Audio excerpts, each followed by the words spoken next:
더 오래 쓰신 경우를 제가 직접 보기도 했기 때문에 그럴 때는 사실 저도 굉장히 마음에서 보람을 많이 느끼곤 합니다. 안녕하세요. 더 와이즈 치과병원 지식 큐레이터 김태희입니다. 오늘은 더 와이즈 치과병원의 치주과 전문의 김동준 원장님과 함께 치주질환 그리고 잇몸 치료에 대한 다양한 궁금증 해결해 보도록 하겠습니다. 원장님 안녕하세요. 안녕하세요. 네, 원장님 직접 소개 부탁드리겠습니다. 네, 안녕하세요. 더 와이즈 치과병원 치주과 전문의 김동준입니다. 우리가 흔히 치과하면 일단 통증에 대한 부분이 가장 크게 와닿거든요. 그런데 우리 일반적인 통증 중에 풍자가 좀 들어가는 거, 이런 통풍 같은 이런 통증들은 좀 더 아프게 느껴지기도 하는 것 같아요. 그래서 소위 우리가 바람만 불어도 아프다, 시리다 이런 얘기들 많이 하는데 풍치 어떤 건지 설명을 좀 부탁드리겠습니다. 우리가 치주질환을 풍치라고들 하는데요. 이 치주질환이란 잇몸을 둘러싸고 있는 잇몸, 잇몸뼈, 인대에 생기는 염증 질환을 말합니다. 이 치주질환이 심해져서 치아를 지지하고 있는 잇몸뼈가 무너지게 되고 이렇게 되면 치아가 흔들리게 되고 잇몸이 내려가게 돼서 흔히 아까 질문하신 대로 바람만 불어도 치아가 시리다 이래서 예로부터 풍치라고 불리곤 했습니다. 그래서 풍치라고들 많이들 얘기하시는데 풍치가 생기는 원인이 따로 있나요? 치주질환의 가장 중요한 원인은 치아 주변에 생기는 치태와 치석입니다. 치태는 쉽게 말하면 세균 덩어리인데요. 이것이 칫솔이나 치실에 의해서 제거되지 않고 쌓이게 되면 잇몸에 염증을 일으키게 됩니다. 또 치석은 이런 치태와 타액이 합쳐져서 단단하게 굳어진 석회화 물질로 치태가 더 쉽게 달라붙기 쉬운 환경을 만들어주는 역할을 합니다. 초기에는 잇몸이 빨갛게 붓고 양치할 때 피가 나는 정도지만 여기서 더 진행되게 되면 잇몸뼈가 녹고 치아가 흔들리게 됩니다. 네, 지금 원장님 설명을 들어도 뭔가 아플 것 같고 굉장히 무서운데 흔들리게 되면 바로 뽑아야 되나요? 치아가 흔들린다고 해서 무조건 발치해야 되는 것은 아니고요. 치주질환의 원인이 되는 치태와 치석을 제거하는 잇몸 치료를 시도해 볼 수 있습니다. 잇몸 치료를 시도해서 잇몸 상태가 안정되면 치아를 살릴 수 있는데요. 치아가 흔들릴 정도면 잇몸뼈가 어느 정도 파괴된 치주염 상태로 추정해 볼 수 있는데 이런 경우 잇몸 밖의 치태, 치석을 제거하는 스케일링과 더불어 증상이 개선되지 않을 때 잇몸 속의 치석이나 염증을 제거하는 치주 수술을 하게 되는 경우도 있습니다. 네, 더 와이즈 치과 병원에 키레이저를 이용한 잇몸 치료 굉장히 유명하다고 들었습니다. 어떤 치료법인가요? 일반적인 그 치주 수술은 아무래도 마취를 하게 되고 잇몸을 절개하기 때문에 8번 이상, 2개월 이상 기간을 두고 내원을 하시게 됩니다. 아무래도 잇몸을 절개했다가 봉합하는 과정을 동반하게 됐기 때문에 수술 후에 출혈도 있고 불편함도 있으신데요.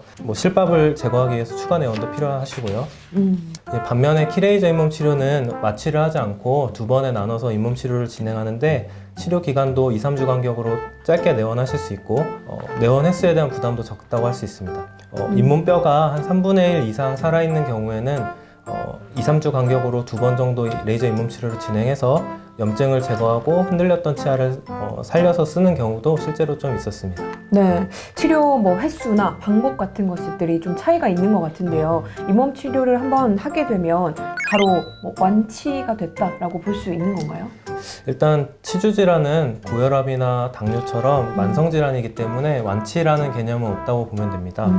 잇몸 치료를 해서 이제 치태와 염증을 깨끗하게 제거했다고 하더라도 이후에 구강위생 관리가 잘 안 되시면 다시 염증이 재발할 수 있기 때문에 올바른 칫솔질을 하시고 정기적으로 치과에 내원하시는 게 중요할 것 같습니다. 네, 그런데 일반적으로 치료를 위해서 병원에 오는 게 제일 중요하겠지만 일반적으로 좀 급해서 보조제, 우리 흔히 얘기하는 잇몸 보조제 같은 것들도 약국에서 구매하시는 분들도 있더라고요. 광고도 많이 나오던데 실제로는 어떤가요? 네, 그 잇몸 질환을 치료하기 위해서는 치태와 치석을 제거하는 것이 가장 중요한데 이제 잇몸 치료를 안 받으시고 보조 치료제만 드시는 분들이 있으세요. 그래서 보조 치료제만 드신다고 해서 잇몸 질환이 치료되는 건 절대 아니고요. 잇몸병 치료를 받으시는 중간에 보조 치료제를 드시는 경우에는 효과가 있을 수 있는데 아무래도 직접 치과에 오셔서 잇몸 치료를 받으시는 것이 좀 더 큰 효과가 있다고 생각이 됩니다. 네, 그런데 예전부터 어른들이 양치를 할 때 소금으로 해라, 죽염이 그렇게 좋다 그래서 어떠신 분들은 소금 가지고 막 이렇게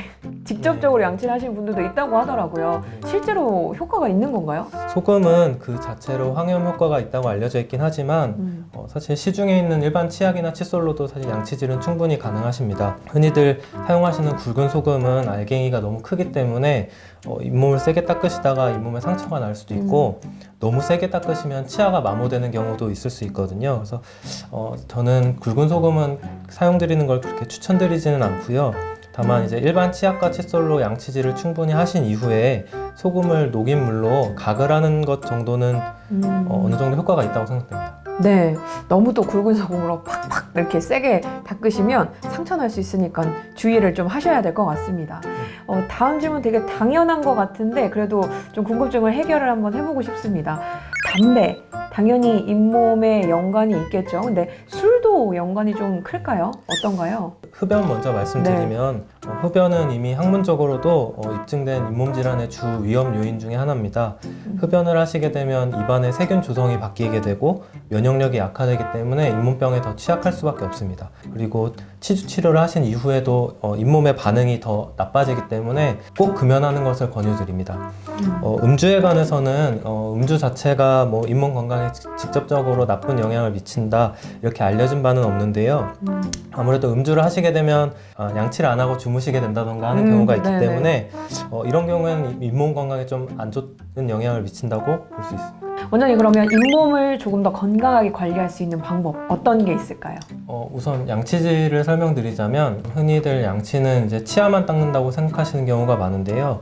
이제 제일 중요한 게 치아와 잇몸 사이를 닦는 것인데 이 치아와 잇몸 사이 부분에 칫솔모가 위치하도록 하시고 이 상태에서 가로로 약간 진동을 주신 이후에 치아 방향으로 쓸어주시는 게 가장 효과적인 방법이라고 생각됩니다. 그리고 정기검진은 일반적으로는 양치 관리가 잘 되시는 분은 6개월에 한 번 정도, 잇몸 관리가 잘 안 되시는 분들은 3, 4개월에 한 번 정도 내원하시는 게 좋을 것 같습니다. 네, 마지막으로 말씀해주신 잇몸 관리가 잘 안 되면 3, 4개월에 한번 검진을 좀 자주 와달라라는 얘기인데 잇몸 관리가 안 된다는 건 대충 어떤 증상들을 좀 체크할 수 있을까요? 이제 댁에서 직접 거울을 보시거나 하시면은 이제 아래 앞니 안쪽 이런 경우에 이제 치석이 많이 보인다던가 아니면 치태가 많이 보이고 입에서 냄새가 나는 경우 아니면은 양치하실 때 피가 잘 나는 경우에는 아무래도 잇몸 관리가 좀 잘 안 돼서 잇몸에 염증이 있기 때문에 네. 그런 경우가 많기 때문에 그런 경우에는 한번 치과에 오셔서 검진을 받아보시는 게 좋을 것 같습니다.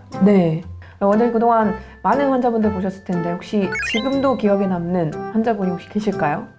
잇몸이 너무 안 좋으셔서 이제 다른 치과에서 발치를 해야 된다고 얘기를 듣고 이제 오신 분이 계신데 이제 저희가 잇몸 치료를 최대한 정성스럽게 해드리고 체크할 때 보니까 또 증상도 많이 괜찮아지시고 실제로도 염증이 많이 해소가 돼서 더 오래 쓰신 경우를 제가 직접 보기도 했기 때문에 그럴 때는 사실 저도 굉장히 마음에서 보람을 많이 느끼곤 합니다. 네.